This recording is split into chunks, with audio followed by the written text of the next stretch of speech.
So sometimes I go for a pretty long bike ride, and when I do that, I usually end up kind of getting an ache in my lower back or in my neck, kind of from being humped over the handlebars for a really extended period of time. And when I do that, if it's really bothering me, sometimes I take some medication for it. So some medication, and the medication that I prefer to take would be an NSAID. So an NSAID, and you might have heard of some common NSAIDs. You might even take them too. Aspirin, for example, is an NSAID. Aspirin, and ibuprofen is another example. Sometimes that's called Motrin, but it's the same thing. Ibuprofen. But these drugs, they help reduce that ache, because that ache is caused by inflammation in the muscles of my lower back and in my neck, and these are anti-inflammatory drugs. In fact, NSAID stands for non-steroidal anti-inflammatory drug. And part of the reason why these medications stop that ache is because they stop the production of prostaglandins. So prostaglandins.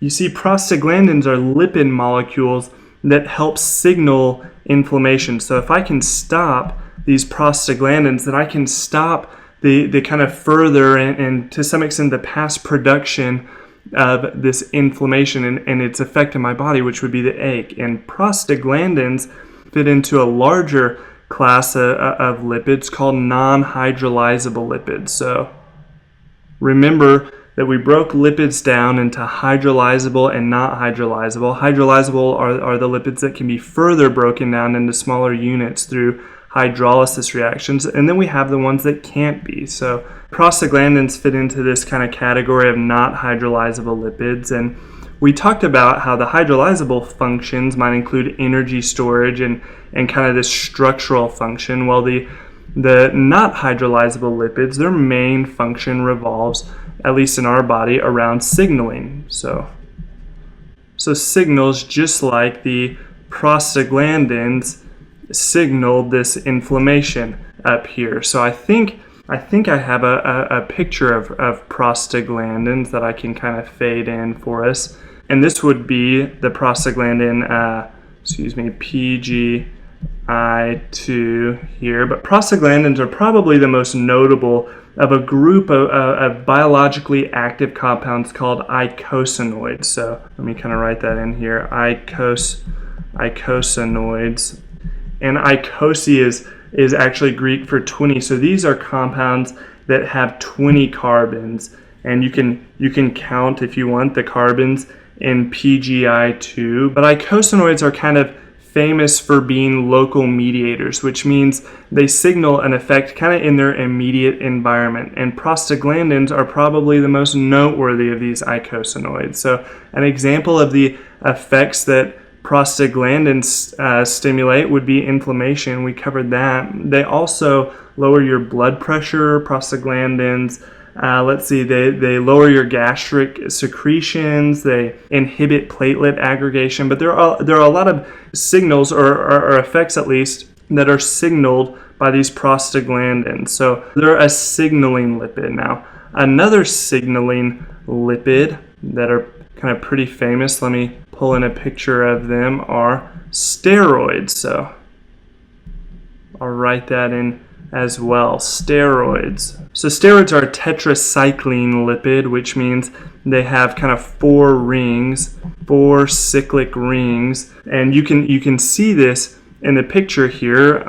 Maybe I'll get a darker color. So we'd have 1, 2, 3, and then 4 rings, and in each of these steroids, the 4 rings, 3 of them are 6-membered rings, and the 4th is this kind of 5-membered ring here. They all have this 4-ring structure, and then they differ in their little substituents. But I've already done kind of an in-depth series of videos on the structure and functions of steroids, but I'll keep it brief here and just kind of mention that steroids are another non-hydrolyzable lipid that have a signaling effect on our body. So cholesterol would be a steroid. This one right here is actually testosterone, and this one is progesterone. progesterone, and these are examples of sex hormones in our body. They signal things like puberty, for example, and then you have some other steroids like the corticosteroids, cortisone, and aldosterone. But if you want to hear, I guess, a lot about steroids, you should definitely check out that other playlist of videos. But the last non-hydrolyzable kind of signaling lipid that I want to talk about are actually vitamins. So fat-soluble vitamins. And I suppose I misspoke a few minutes ago when I said that non-hydrolyzable lipids all have this signaling function, because fat-soluble vitamins really function more as cofactors. So cofactors, which means that they help some enzyme in our body perform a function. Our cells don't make these compounds, so we have to ingest them to help these enzymes perform their function. And there are 4 fat-soluble vitamins. We have A, D, E, and K. And I think I've got a picture here that I can pull in for us. This one right here is A. And vitamin A is also called retinol, and it's needed for light sensitivity in our vision, as well as kind of healthy mucous membranes. It has a couple different functions in our body. We have vitamin A. We also have vitamin D.